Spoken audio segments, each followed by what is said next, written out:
Hi guys! So, magandang hapon and welcome to my vlog. And for today's video guys, so,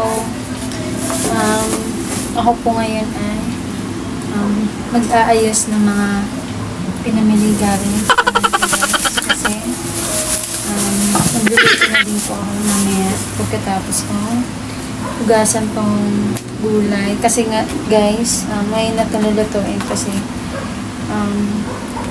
maganda pa siya guys. Saka sariwa pa yung mga gulay. Saka ang bango niya. And then, parang di na din siya guys masira. And then, meron din po akong hipon. Yes.